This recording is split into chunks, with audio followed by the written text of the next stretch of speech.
Assalamualaikum warahmatullahi wabarakatuh. Salam Om Swastiastu, Namo Buddhaya, salam kebajikan bagi kita semua.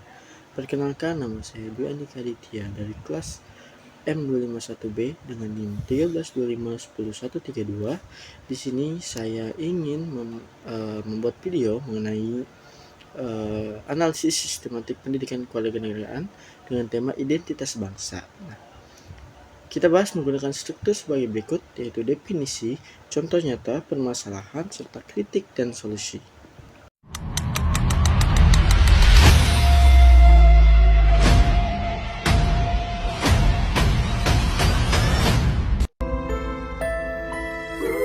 Sungguh indah tanah air beta, tiada bandingnya di dunia. Karya indah Tuhan Maha Kuasa bagi bangsa. Yang pertama yang ingin saya bahas di sini adalah definisi konsep utama. Nah, apa itu identitas bangsa? Identitas bangsa adalah ciri khas yang membedakan bangsa Indonesia dari bangsa yang lain. Ini mencakup Pancasila sebagai dasar ideologi negara, bendera merah putih sebagai simbol perjuangan, bahasa Indonesia sebagai alat pemersatu, lagu Indonesia Raya sebagai pengingat perjuangan, dan gotong royong sebagai budaya bangsa. Menurut Undang-Undang Nomor 20 Tahun 2003 tentang Sistem Pendidikan Nasional, pendidikan kewarganegaraan wajib menanamkan identitas nasional ini agar generasi muda punya watak nasional yang bermartabat. Identitas bangsa adalah jiwa bangsa yang harus kita jaga. Nah, selanjutnya ada contoh nyata dari masyarakat. Sekarang kita lihat contoh nyata di masyarakat. Yang pertama ada gotong royong. Saat banjir Jakarta 2025, ribuan warga bahu-membahu angkat lumpur, bagikan sembako tanpa pamrih. Nah, ini Pancasila sila ketiga dan kelima dalam aksi nyata. Kulihat ibu pertiwi sedang bersusah hati. Kedua, ada upacara bendera 17 Agustus di 250.000 sekolah negeri atau swasta tiap tahun. Siswa hormati bendera, nyanyi Indonesia Raya. Ini identitas bangsa yang hidup. Bendera siap! Tanah airku tidak kulupakan,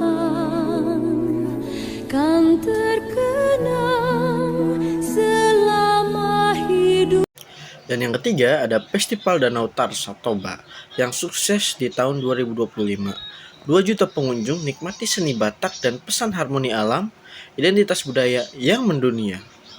Nah, dari ketiga contoh tadi, dapat kita simpulkan bahwa masyarakat sudah gunakan identitas bangsa dengan baik, terutama orang tua dan komunitas desa. Tapi generasi muda perlu dorongan lebih. Yang ketiga ada permasalahan nyata. Sekarang kita bahas permasalahan serius, yaitu krisis identitas bangsa menimpa generasi muda akibat globalisasi di media sosial. Anak Jaksel lebih bangga K-pop daripada dangdut, pakai slang Inggris daripada bahasa Indonesia. Ini adalah erosi identitas senyap. Nah, kasus konkret yang pertama adalah remaja Pontianak pada tahun 2022. Viral, injak-injak dan bakar bendera merah putih demi konten TikTok. Tindakan ini sangat memprovokasi separatis, picu kemarahan netizen nasional.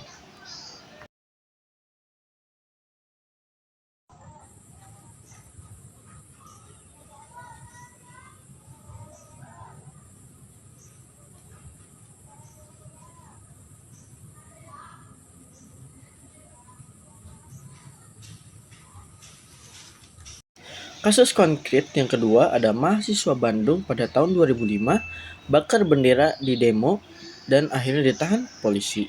Kasus serupa terus muncul karena lemahnya pendidikan kewarganegaraan.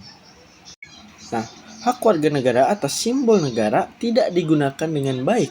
Remaja abai makna bendera, yaitu darah pahlawan. Ini tanda krisis identitas nasional yang urgent. Nah, yang selanjutnya ada kritik dan solusi. Kritiknya, pendidikan PKN ini masih sangat kurang interaktif, menyebabkan siswa abai akan identitas bangsa di era digital. Survei dari LSI menunjukkan hanya 6,2% siswa paham akan wawasan kebangsaan. Dan solusi dari saya adalah perkuat pendidikan kewarganegaraan dengan metode kreatif seperti diskusi, debat, integrasi teknologi seperti aplikasi Pancasila, pelestarian budaya via festival, dan pakai produk lokal untuk bangun nasionalisme. Nah, pemerintah dan sekolah harus ada dana pelestarian budaya serta tanam nilai sejak dini untuk generasi alpha. Nah, dapat kita simpulkan bahwa identitas bangsa adalah warisan leluhur yang harus kita jaga. Mari generasi PGSD Universitas Pelita Bangsa jadi garda terdepan untuk menjadikan pendidikan kewarganegaraan. Terima kasih telah menonton video ini. Mohon maaf apabila ada kekurangan dari saya dan lebihnya dari Tuhan Yang Maha Esa. Terima kasih. Wassalamualaikum warahmatullahi wabarakatuh.